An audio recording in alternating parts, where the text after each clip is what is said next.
अस्सलाम वालेकुम क्लास। उम्मीद है कि आप सब लोग खैरियत से होंगे। आज हम कंप्यूटर साइंस का लेक्चर नंबर 5 डिस्कस करेंगे। ये हमारे जो लास्ट दो टॉपिक्स इसमें रहते हैं, वेरिफिकेशन एंड वैलिडेशन और ट्रेस टेबल, हम इसके अंदर डिस्कस करेंगे।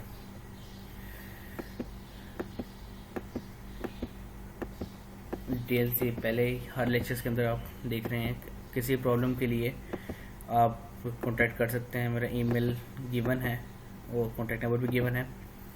आज हमने जो प्रॉब्लम सोल्विंग चैप्टर 1 के लास्ट दो टॉपिक, वेरिफिकेशन और वैलिडेशन और identification and correction of error, इन दो टॉपिक को आज हम डिस्कस करेंगे।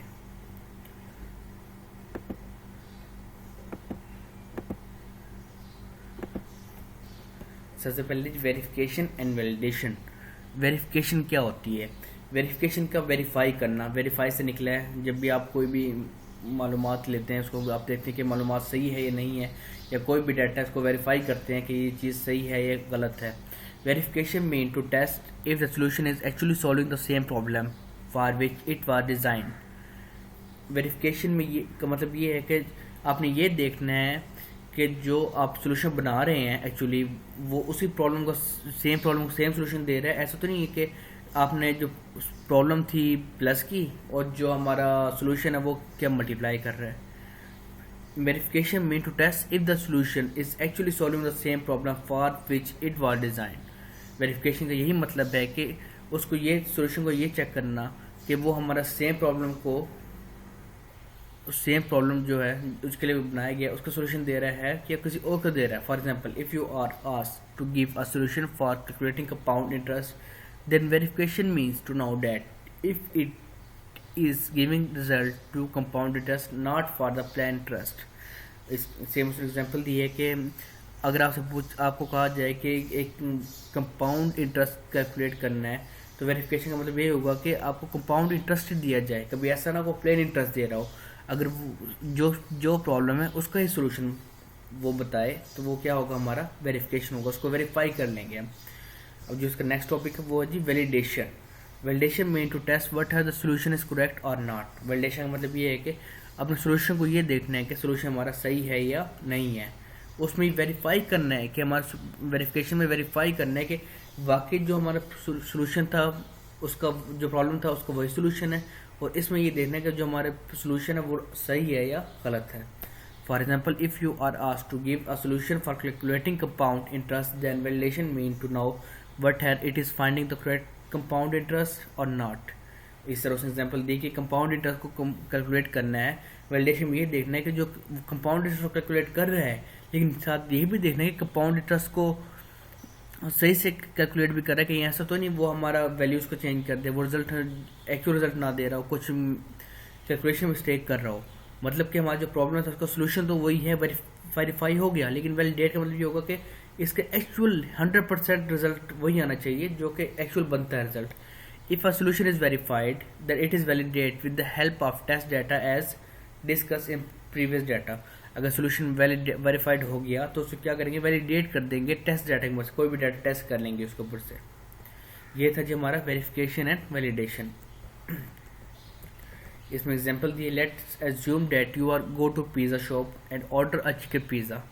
आप पिज़्ज़ा शॉप पे जाते हैं और चिकन पिज़्ज़ा ऑर्डर करते हैं। You state your requirement that it should be less spicy. आप उससे कहते हैं वो जो लेस स्पाइसी होना चाहिए। You also expect that it would taste it good.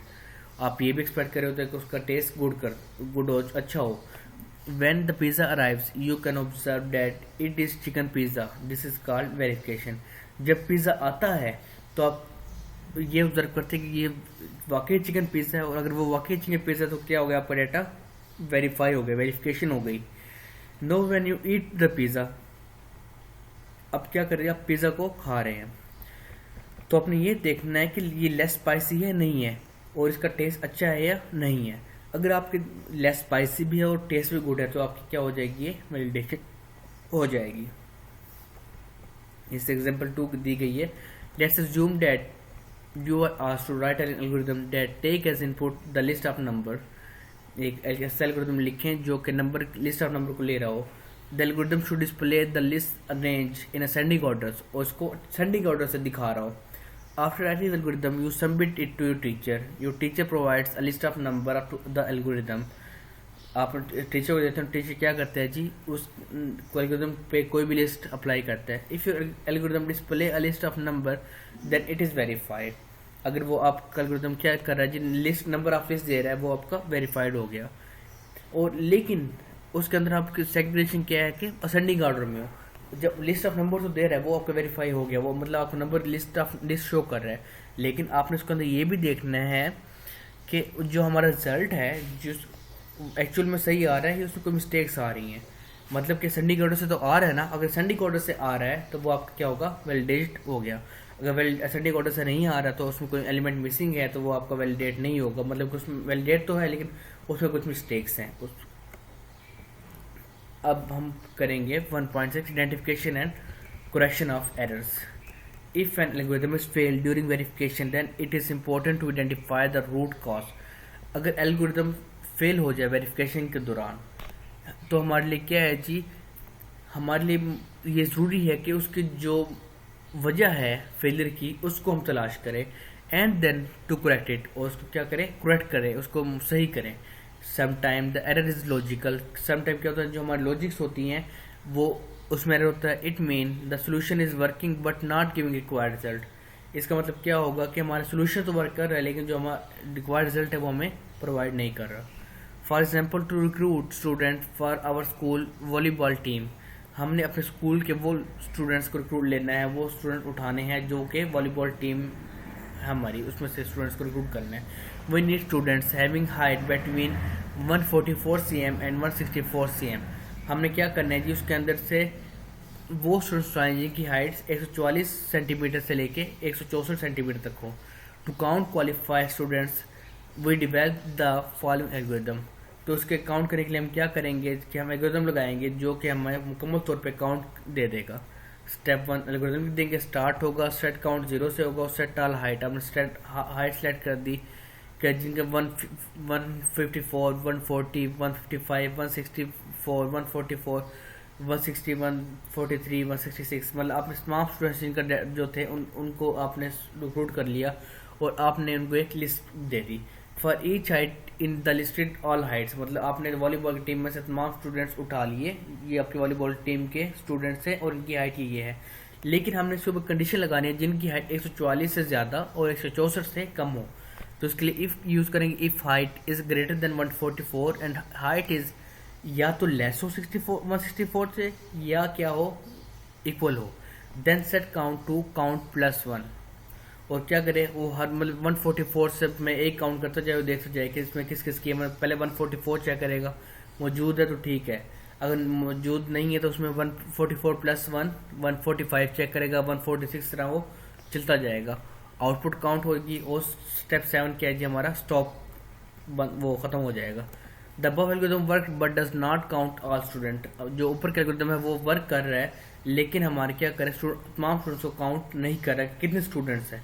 There is a deliberate error on step 5. यहाँ पर स्टेप 5 के अंदर क्या है, एरर्स है. The symbol greater than has been use instead of less than or equal to, greater than or equal to. मतलब कि हम इसके अंदर क्या किया कि हमने जो सिंबल था, हम इस सिंबल के बजाय हमें greater than or equal to use करना चाहिए था बिफोर द नंबर ऑफ 144. मतलब यहाँ पर हमें जहाँ पर ये येलो सर्कल शो हो रहा होगा आपको, इस जगह पर हमें ग्रेटर देन के बजाय greater than or equal to का ऑपरेटर यूज़ करना चाहिए था. The students having height 144 centimetre will not be counted. This is logical error. इसलिए क्या होगा जी, 144 को तो काउंट ही नहीं करेगा. हमने जब उसको स्टार्ट में ही कह दिया कि 144 से ज़्यादा हो, इसलिए वो क्या करेगा, उसको काउंट ही नहीं करेगा. We can identify this type of error using a trace table. हम इसको क्या करेंगे, आइडेंटिफाई ट्रेस टेबल के जरिए से इसको कर लेंगे. ट्रेस टेबल क्या होता है, पहले a trace table is technique use to test algorithm in order to make sure that no logical error occur while the algorithm. Trace table क्या होता है कि एक टेक्निक है एल्गोरिथम को टेस्ट करने की, और इसके अंदर क्या शो किया जाता है, मतलब लास्ट में यकीनी बनाया जाता है कि इसमें एक लॉजिकल एरर अकर हुआ है while the algorithm is being process. जब हमारे जो एल्गोरिथम था वो प्रोसेसिंग में था तब इसके अंदर लॉजिकल एरर नहीं आया. The table usually takes the form of multi column multi row table. ये क्या होता है? Multi column multi row table होता है with each column showing name of data and each row showing values of data at each step. इसमें क्या हो रहा था? ईच कॉलम क्या होता है? Showing name of data. Column क्या होता है? नेम ऑफ डाटा होता है। और रो क्या कर रही होती है? Values of the data. Column name of data और रो वैल्यूज आ रही होती है उसके अंदर। Table 1.3 show trace table for the algorithm present in section 1.6. The blank means there is no change and dash means data value is not concerned। इसमें दो चीज़ें use की हैं। ब्लैक के अंदर क्या होगा कि इसमें जहाँ ब्लैक होगा कि उसमें कोई चेंज नहीं है, और जहाँ डबल डैश होगा कि वो हमारी उस वैल्यू से हमारे कोई कंसर्न नहीं है। मतलब कि हाइट हमारी 144 से लेस है, 143, उससे हमारा कोई कंसर्न ही नहीं है, क्योंकि हमने 144 से बफ चाहिए और 164 से कम चाहिए। और in step 4 there is no change in both count and all heights is introduced। In step 4 there is no change in both count and all height, but the data is 154 is stored in the height। It is compared in step 5 and the value in count is updated if that data is given range। Step 4 and 5 are repeated for each values as shown in figure। मतलब जो range है उसके अंदर वो हम ये देखेंगे कि वो डाटा मौजूद है या नहीं है। सेम वही क्या स्टेप 1 अभी इस प्रोग्राम स्टार्ट हुआ, स्टेप 1 में कुछ नहीं हुआ। मतलब कि डैश हमने क्या पढ़ा था? डैश में ये पढ़ा था the blank means there no change और dash means the value is not concern. Step 1 में हमें कोई वैल्यू नहीं है, कोई कंसर्न नहीं है। पहले 0 से स्टार्ट हुआ, ऑल हाइट हमें कंसर्न नहीं है, कोई कंसर्न नहीं है। और स्टेप 3 में क्या हुआ जी? ब्लैंक है कि अभी हमें क्या चाहिए जी? द ब्लैंक में देर इज नो चेंज। अब कोई भी चेंज यहाँ पर नहीं आया। पहले हमें जो वैल्यू थी 154, 140, 155, 164, 144, 166, 160, 143, हमें तमाम वैल्यूज़ एक लिस्ट में मिल गई हैं। स्टेप 4 में क्या करें? सबसे पहली हाइट लेगा 154।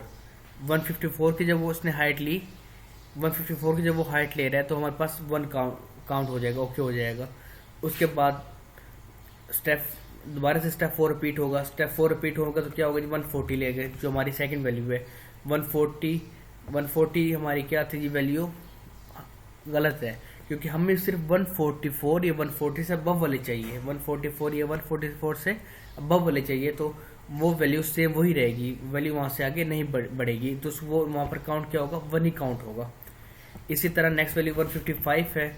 155 हमारे रो में आ रही है कि वो 144 या 144 से बड़ी है और 164 से छोटी है, तो हमारे पास वो सही तरह से काउंट हो रही है, इसलिए काउंट होने के बाद 2 आ जाएगा। 164 भी हमारी रिक्वायर्ड वैल्यू है, इसलिए 164 के बाद काउंट में 3 आ जाएगा। इस तरह स्टेप 4 में 144 है, वो भी हमें वैल्यू चाहिए, वो भी हमारी वैल्यू हमें नहीं चाहिए, मतलब कि वो ग्रेटर देन है। 144 से ग्रेटर हमने एल्गोरिथम में है, तो वहाँ पर हमें 3 आ जाएगा, वो रिपीट नहीं होगी।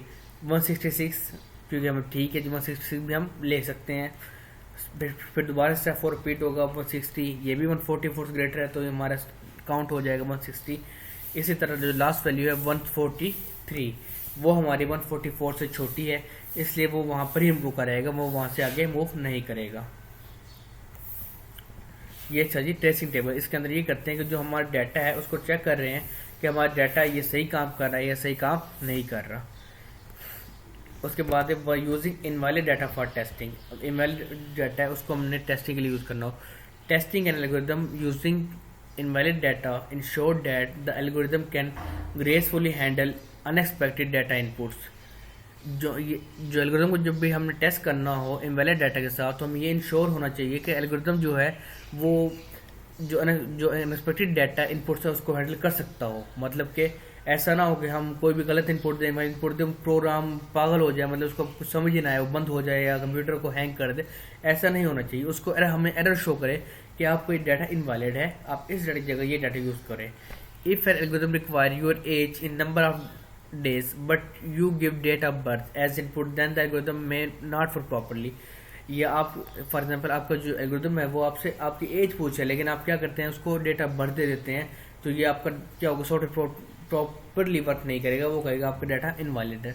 The purpose of testing using invalid test data is to detect such situation. In this case, error message are shown as output. क्या हुआ आपके पास, जैसे मैंने बताया कि एरर मैसेज शो हो जाएगा कि आपका रिक्वायर्ड डाटा ये नहीं है.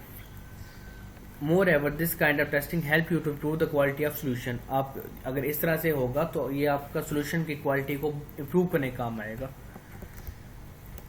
ये हमारा जी एक्टिविटी दी है. Write all the above discuss algorithm, keep in the mind invalid test data input class. Teacher में divide class in few groups and assign them one और मोर एल्गोरिथम. जब आपकी क्लास स्टार्ट होगी तो हम एक्टिविटीज को क्लास के अंदर डिस्कस करेंगे.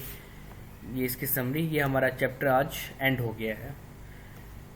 चैप्टर हमारा एंड हो गया. इसकी एक्सरसाइज इंशाल्लाह नेक्स्ट लेक्चर के अंदर आपको सोल्यूशन के साथ डिस्कस करेंगे. तब तक के लिए अपना ख्याल रखें.